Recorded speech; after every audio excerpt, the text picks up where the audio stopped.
Hello, this is Dr. Juliana Agubokwu, recording on Nursing 406, Community Health Nursing. And this is the chapter 3 of your Stanhope textbook.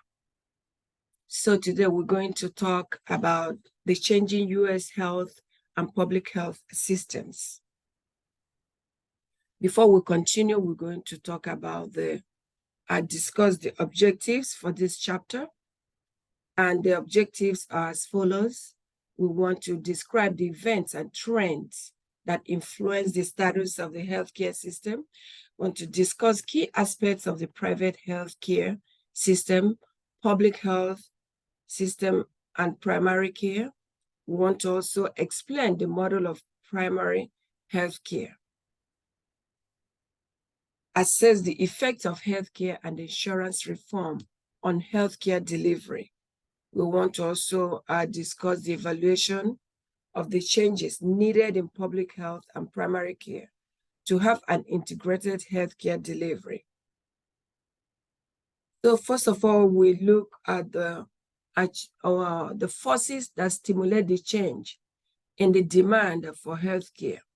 So those forces, number one is demographic trends, social and economic trends, health workforce trends, and technological trends. So for the demographic trends, we also want to look into the aging baby boomers generation. We know that the baby boomers were born between 1946 and 1963. And there were 77 million babies born at that time.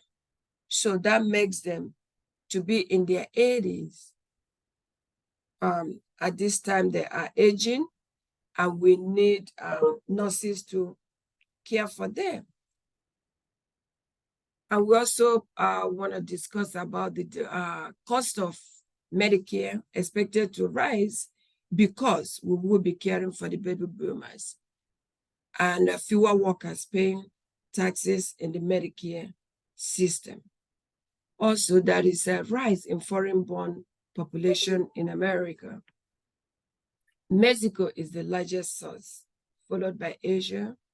So that means that the country is very, very diverse. And that diversity reflects also on healthcare. Healthcare is very diverse, and that's why it's important for us as healthcare workers, especially nurses, to look into culture, study culture, so that we can work towards being culturally competent.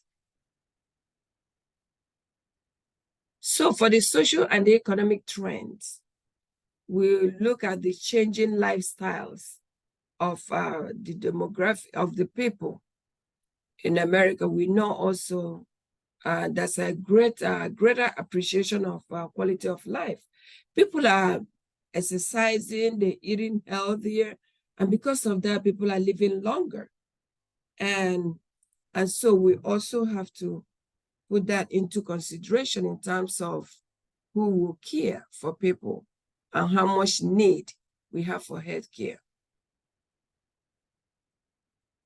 And also there is rise in complementary and alternative therapies. So for health workforce trends, we look at the nursing shortage, particularly minorities.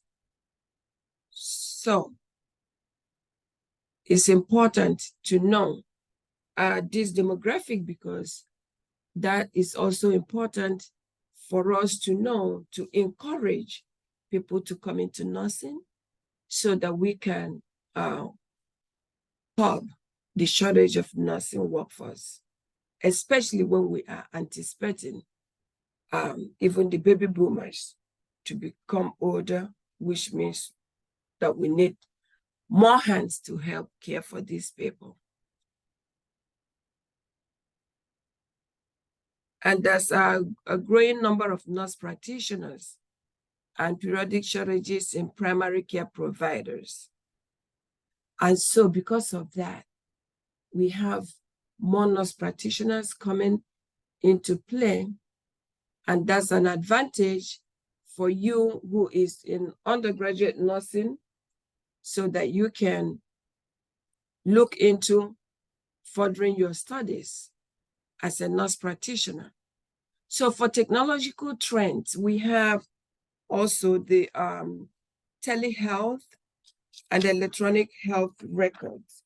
For telehealth, this is the use of electronic information and the telecommunication to support the long-distance clinical healthcare, patient and professional health education and health administration, and public health. So with telehealth, the practitioner is in a distant area, but able to communicate and treat the patient or the client.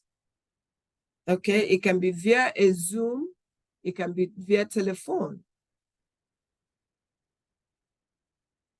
So, and we also are familiar with electronic health records, which makes health information more accessible to all the team members of the healthcare. So, and because of this, we have the benefits of having 24-hour availability of information. And we also have increased coordination and quality of care, improved quality measurement and monitoring, reduce medical errors. Because when we have the availability of the information, it's easier for us to reduce medical errors. Now, the drawbacks to technological trends will be privacy, because the information is more accessible and more people have access to the information. And also another drawback is inconsistent quality of online resources and expensive equipment that requires higher training. So causes of disparity in US healthcare system are: number one is cost, number two is access to healthcare, and number three is quality healthcare. For costs, we want to consider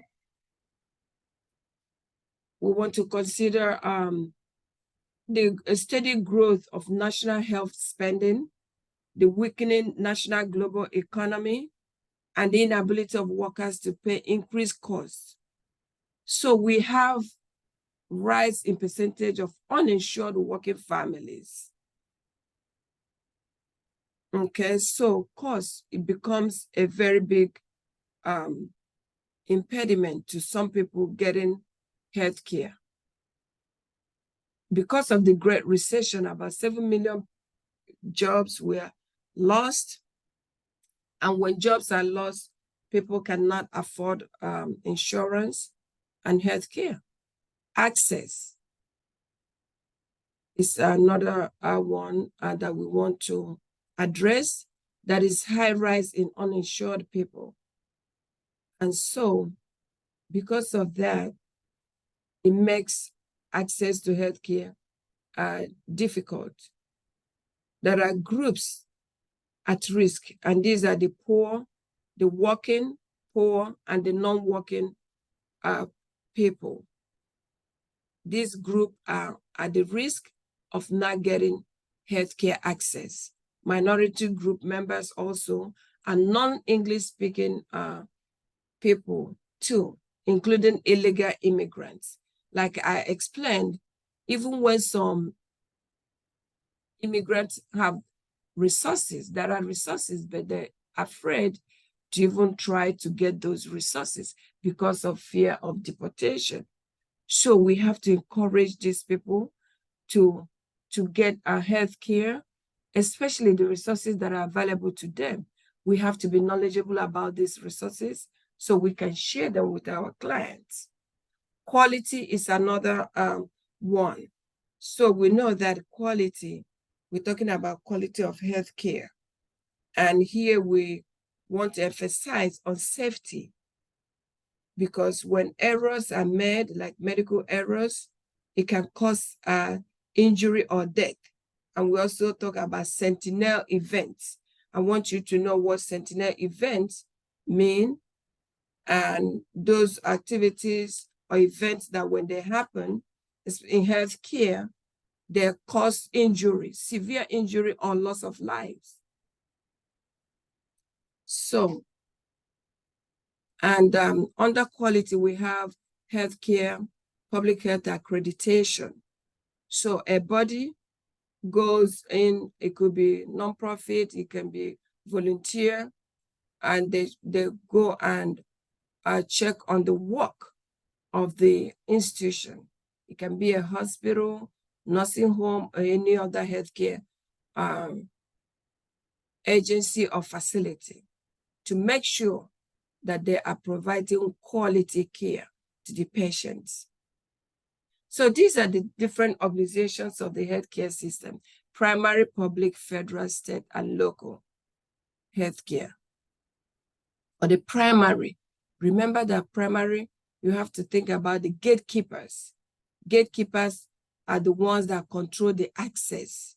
Who are the gatekeepers? Gatekeeping is a key word, and I want you to read it, and I want you to know about gatekeeping. Also know about Medicare and Medicaid.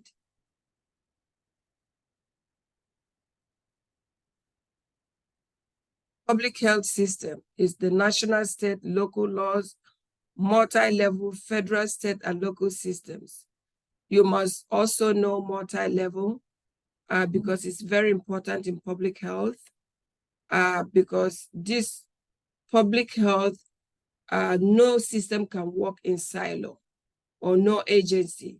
You have to work in collaboration with the federal, state, local systems, even sometimes at the global levels. So these are the federal systems. You have to know their functions. There's a table in your book where you can read up the functions of the different federal levels, systems that work with public health. So for the state is very important, just like the federal and local. But one thing I really, really want you to remember about states, they also play a big role in disaster prevention and readiness. But the state takes care of direct assistance to local health departments and the board of examiners of nurses. The board of examiners of nurses are under state because the health take care of health codes and licensing. The state licenses the nurses. Okay, I want you to know that. I want you to remember that, because once you finish, take your NCLEX, you will be going to Baltimore to check, maybe talk about your licenses if you need to go there in person. But just know that the state is directly responsible for licensing, and they do also license the nurses. Local system, the local system are directly responsible for the citizens, the community and jurisdictions. They are responsible for health code, community needs, and funding and resources. So there are some forces that influence the change in healthcare system. These forces are the challenges. Number one is high cost. If you don't have job, if you don't have money, you may not have insurance, and you don't have access. So high cost of healthcare is a major challenge. Uneven quality and access is also a major challenge. Access depends on the ability to pay. Okay, so healthcare is business for some private healthcare owners. So for the integration of public health and primary healthcare systems, the Institute of Medicine IOM committee was formed to examine the integration of the systems that I have already mentioned earlier on, so that the goal is, the purpose is so that the World Health Organization goal for integration is for primary health care. so that when all these agencies, the state, the local, and the federal agencies come together and work in unison, they will be able to provide primary health care for the people. And these are some of the potential barriers to the integration. Different roles, functions, and forces. Because primary care is person-focused, whereas public health is community-focused. And also different funding models. For primary care, individual clients can pay, and their health insurance will also pay for their primary care. But for public health, tax dollars are used. Federal, state grants are also used. So primary health care is the goal for the integration, like I said earlier.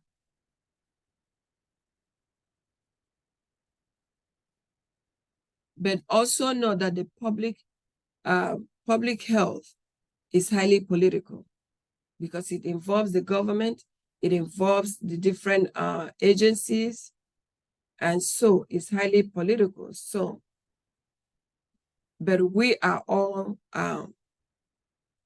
supposed to do our own little bit to be able to work together to achieve this primary care, especially care to the vulnerable population. And also know that the United Nations interprets these goals based on each people's, when I say people's, I mean the population. Say America, India, Asia, wherever their culture. You want to interpret these goals based on the culture of the people, the resources they have, the needs they have, and the type of government they're running. Because, for example, you might know that these resources is needed for this, say, for example, infectious diseases. But if the people do not have the resources, they won't be able to use those resources. So we have to be able to plan and interpret these goals based on the people's own culture, what they believe, resources they have, their needs and type of government. I want you to also know the Healthy People 2020 objectives. Read it in your book, and then make sure to know it about the high quality, to attain high quality and longer lives, achieve health, equity, create healthy environment, and promote quality of life and healthy development. Also know the Affordable Health Care, which was passed in 2010. So healthcare is basic human rights. Okay, so, and we have to find a balance between the expenses and caring of the patient. But the important thing is that as nurses, we must care for our patients, regardless of whether they're able to pay or not pay. We must advocate for our patients. Thank you.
Please leave your message for Dorothy Clifton.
Police never had the blood of Jesus just now. All but we're in office, up all and twice. Not like a all. Dear hair, Korea. Till you chat from Oji, all new job, Yeah. Young with Jeben on just better now. Not what you has, just maybe no need you got around this time. Or what go to favorite theater one. Not was here or anaka or braco. Oh, cannot police is not right there now. Couldn't a man and mother. Is you cannot.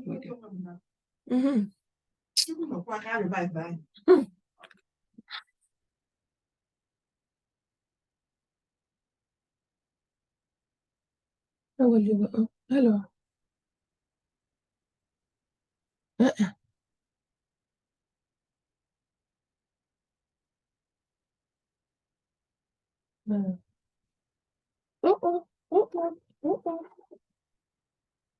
Oh my God.